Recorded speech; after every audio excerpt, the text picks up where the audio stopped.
Technique number 5. Now what I'd like to do is discuss the mechanics of an eye jab. First of all, how do you stand? Well, you just have one foot forward, just like you're walking. Have your rear hand up. When you do an eye jab, you don't want each finger going to each eye, okay? Put your fingers together, there's strength in numbers. The key to an eye jab is that you're loose. Your wrist is loose, and you're just flicking it. It's not a demonstrative move where you're yelling and screaming and key-eyeing, but you're just flicking. It's coming at a slightly backhanded angle.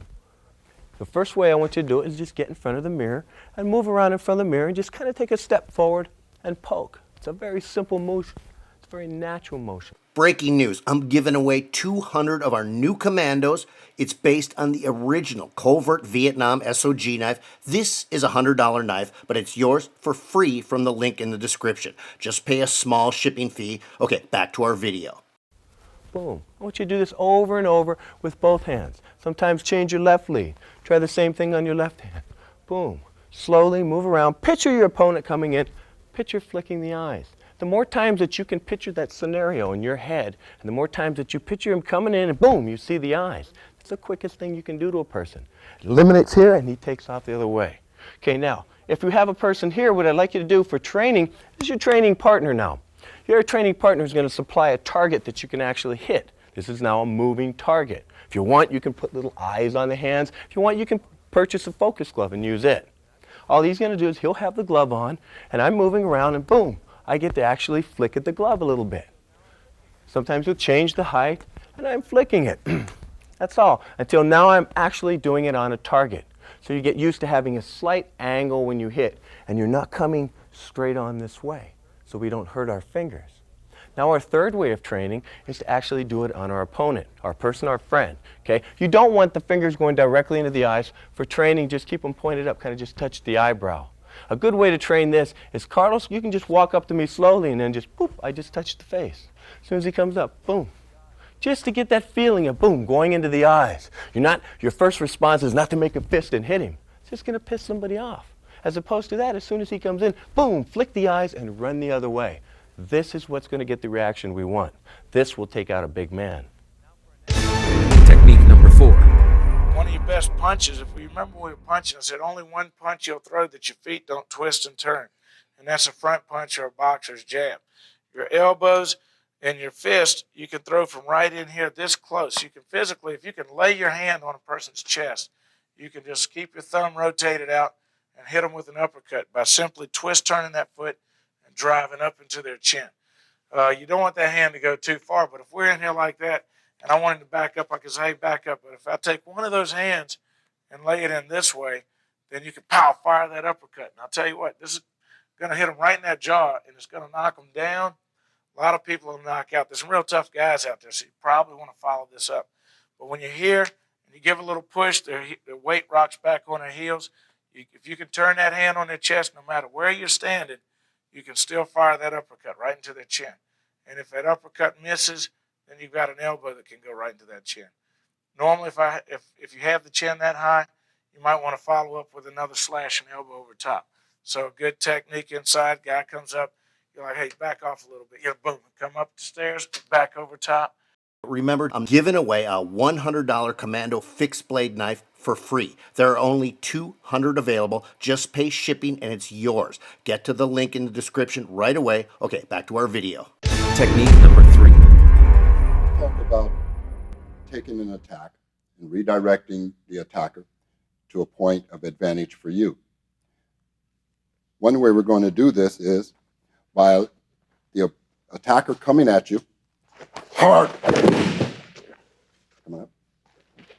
When he comes at you hard, grabbing, we need to take him to come in here.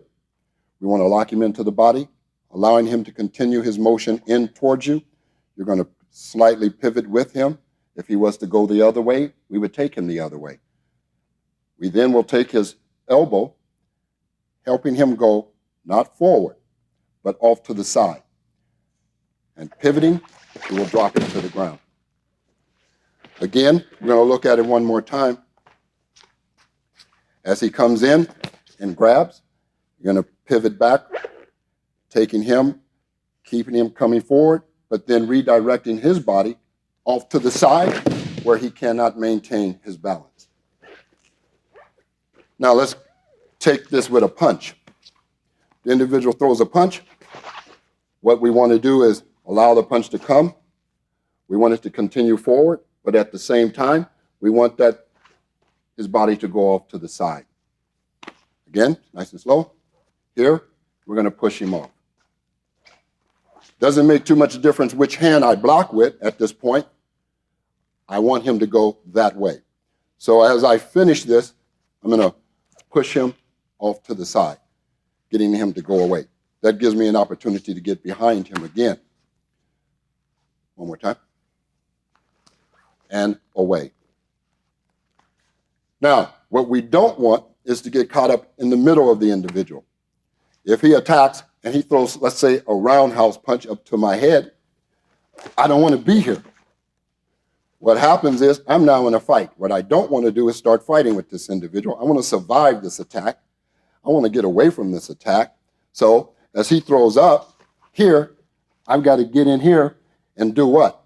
Get out. So if we keep our movements up where I can get away from him, that's where I want to be. I want to be to the back. I don't want to be here. If I'm in front of him, I'm going to do something a little more drastic. Technique number 2. Skill that I want to talk about is the jab. It's utilized to set up your opponent. Basically, you keep your opponent off you, set him up for the right hand or a combination. And the jab is set up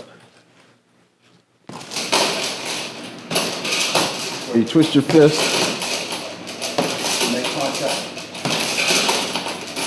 Just like that, nice and slow.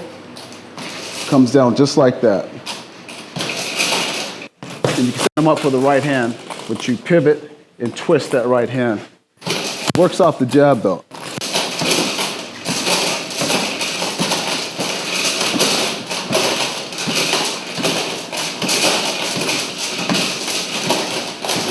Muhammad Ali, Larry Holmes, the jab was their bread and butter, setting up their opponent. Now I'm gonna have Andre come in here and demonstrate his jab.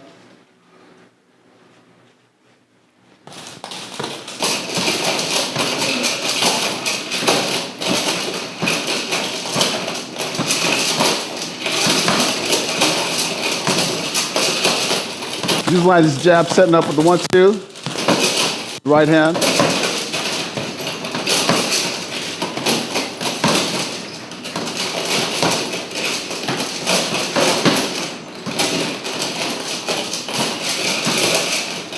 All right, Andre.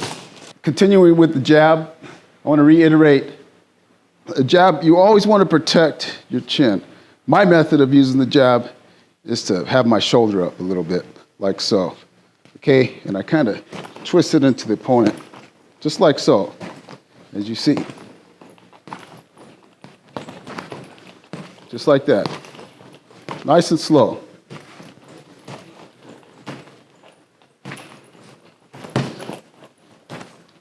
You set your opponent up right nice with that jab.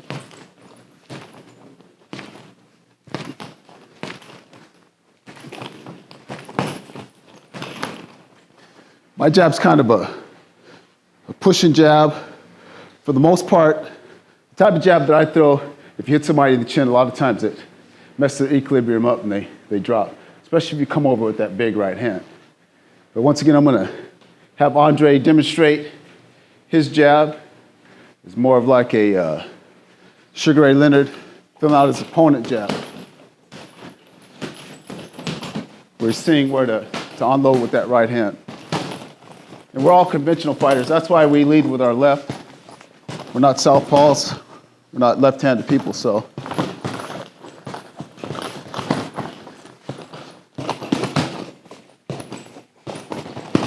All right, Andre. Very nice.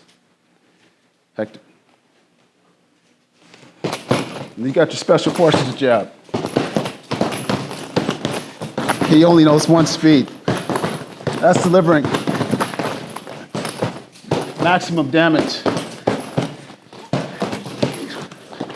All right, Hector. Army Special Forces. So, I showed you 3 variations of the jab. my jab where I keep my head down. Make sure that you're moving your feet the whole time whenever you're jabbing. You're not staying still in one spot, making yourself a target. If you just stand in one spot, you're going to become the target, and somebody's going to be able to hit you with a shot. So you always want to make sure that you're moving, bobbing and weaving when you're throwing that jab out there. Just like so.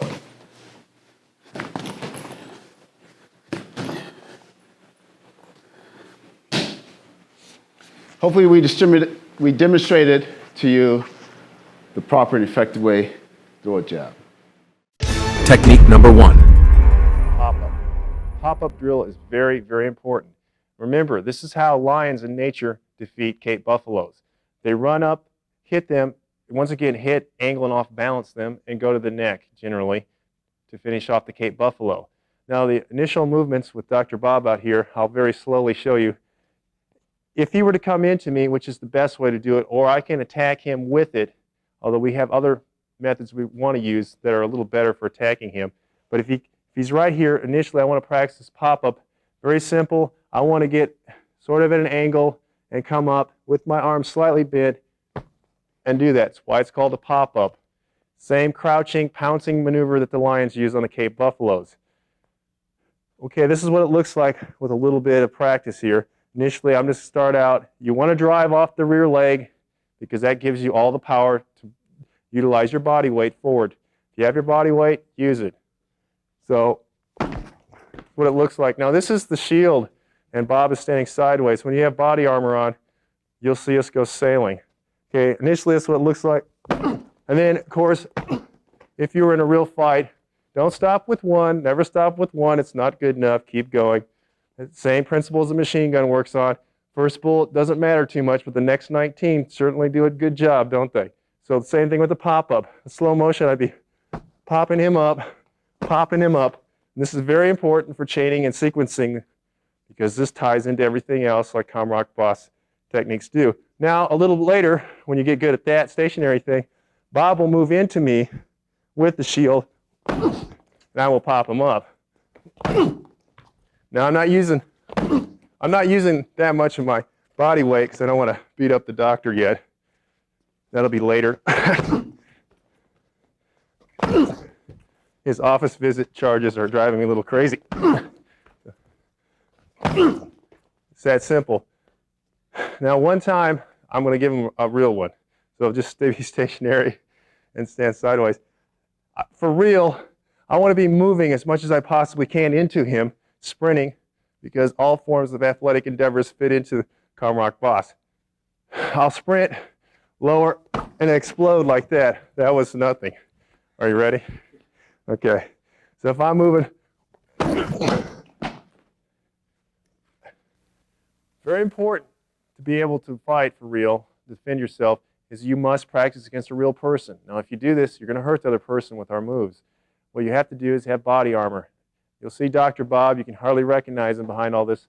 He's well protected behind layers and layers of body armor.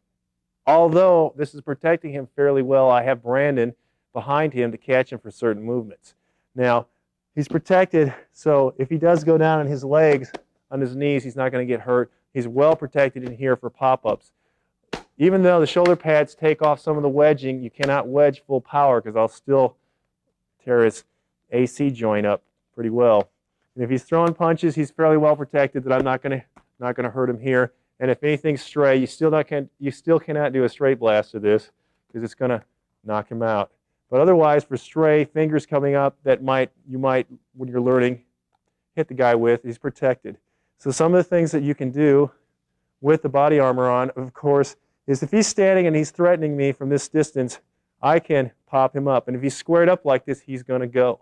I'm not going to pop him up full power, but Brandon's going to be there to stop him because he's going to go. So for real, what you need to do, because a bag, a pad, a shield is not a real person, you've got to learn how a real person feels. So here he is. I'm going to pop him up. So if he's threatening me and I see him, that's easy. How are you? Okay. Now you're going to see, we'll do this once. If he's really going to threaten me, I'm really going to pop him. Now Brandon's going to save his life at this point. So if he threatens me, Check out our site right now and I'll give you 20% off. Just get to the description link below, click on it, and it'll take you directly to our site. And I'll automatically apply the 20% discount at the checkout. Just hurry though. That special link and this steep discount are only good for the next 24 hours. Thanks for watching our video lessons here at TRS Direct. Hit the like button down below and consider subscribing to our channel here on YouTube. Hit the bell icon and we'll send you a notification when there's a new lesson available. Thanks again for watching.